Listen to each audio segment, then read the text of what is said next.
Issue 2. Good habits and bad. Rather than sudden, grave resolution, your life is probably more affected by trivial, repetitive, unthinking behavior. Until the day you die, your body and mind will be governed by good habits and bad ones.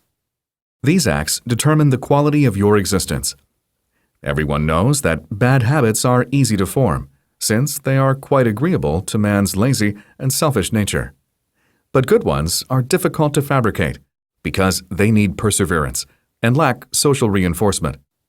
Nevertheless, though bad habits are hard to break, it is never too late to start making good ones. You just need determination and dedication.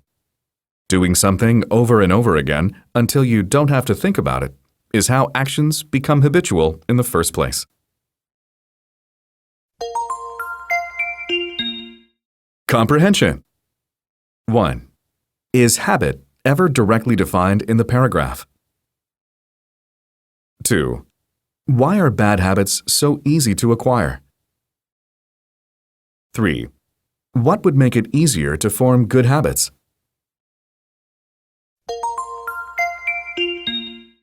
Express yourself. 1. What are your good and bad habits? 2. What are the good habits you wanted to get but failed, and the bad habits you tried to crack in vain? 3. What are the good habits we all should develop from the time we are little kids? 4. How do we create a habit? Or does it just happen without any activity on our part? 5. What good habits do you want your children to develop? What bad habits do they already have? 6. What good habits do you want your boyfriend or girlfriend to have? What are the bad habits they have? 7. What habits lead you to success? What habits to failure? 8. Some say little habits determine whether or not you succeed. Explain what this means. More talking points. 1. In the following activities, what habits would be good and bad in their exercise? A. Driving.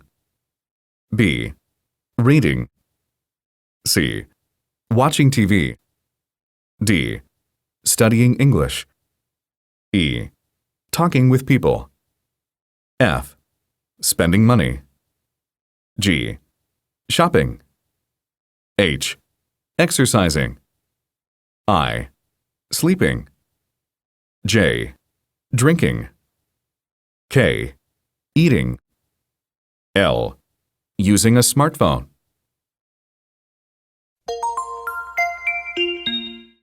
Opinion samples. 1. Though I'm not even aware of most of my habits, they just happen naturally. Sometimes I have taught myself to do things automatically. Like getting up early in the morning. I have done this for so long that I no longer need an alarm clock.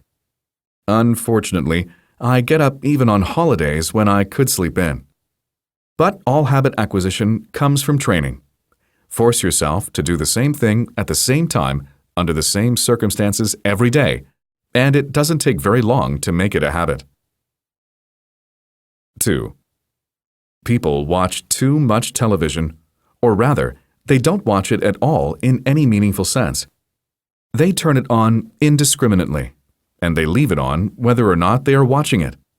It's on, making noise, whether they are eating or talking to each other or taking a nap. So people should carefully limit their TV time to a few shows they really want, sports or news or whatever, and spend the rest of their time more actively engaged, reading a book, playing a musical instrument, or taking a walk. 3. Merchandisers know that most purchases are spot decisions rather than carefully considered acts. We all buy things we don't really need and spend too much for them. So we should devise a careful budget every week or every month and stick to it, avoiding temptation by leaving our cash and credit cards at home when we go out. If we absolutely have to get something, we should plan our moves as carefully as a general preparing an attack. What do we need exactly? How much are we willing to spend? And where can we get it the cheapest?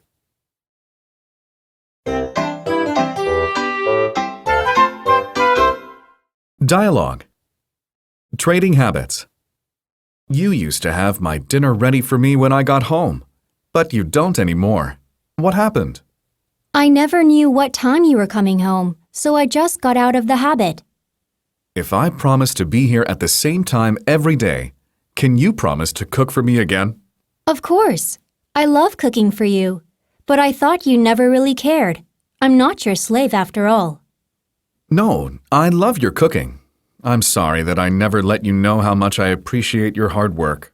Nobody likes to be taken for granted. You know, sometimes I feel the same way. I come home after a long day and you just ignore me. We just got too used to each other, so we stopped trying to improve our relationship. You're right. We need to develop some new habits, I guess. And get rid of some old bad habits, too. Such as? You should stop smoking. It's bad for your health, and it makes everything stink. I've been smoking for 20 years. It will be hard to quit. But if it will make you happy, I'll try. Thank you, but it's also for your sake. I'm sure you're right. But you should cut back on your overeating for the same reasons. It's not good for your health, and it destroys your good looks. I eat when I'm bored and depressed. It's lonely here all day with no one to talk to. And when you get home, you don't talk. You just turn on the TV and go to sleep. I guess we both need to develop some new habits. I'll try if you will. It's a deal. Maybe we can each reinforce the other's efforts, and this won't be so hard. Questions. 1. Do you think we deliberately form bad habits, or do they just happen? 2. What do you think is the most important change that Doug or Connie needs to make? 3. What will be the easiest change for either one of them to accomplish?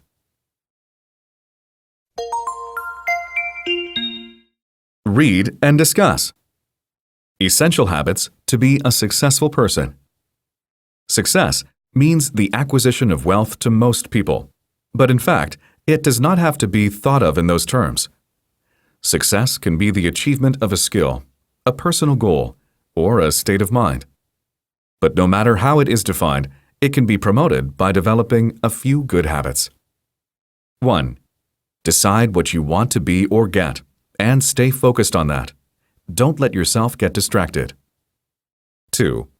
Before you retire for the night, make note of everything you did that day to further your goal, and everything you did to interfere with it.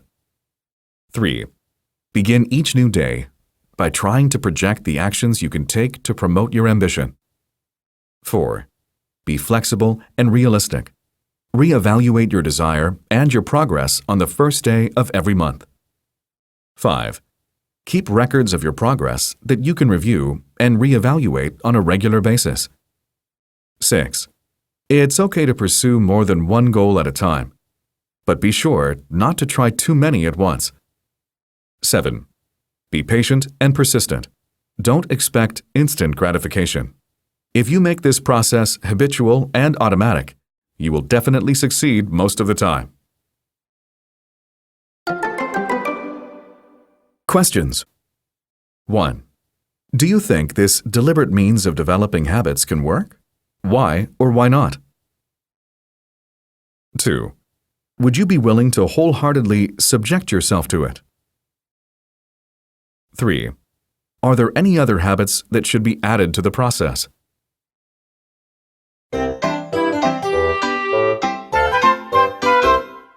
Let's talk funny. When habits become obsessions. I usually wash my hands more than 100 times a day. I hate the idea of having germs. I think that is a good habit, but many others call it an obsessive-compulsive disorder. What should I do? There is no clear-cut distinction. If you think it's just a habit, you don't need to see a doctor. But if you think it's an obsession, you should. Questions. 1. What's the difference between a habit and an obsession? 2. Do you have anything you're obsessed about?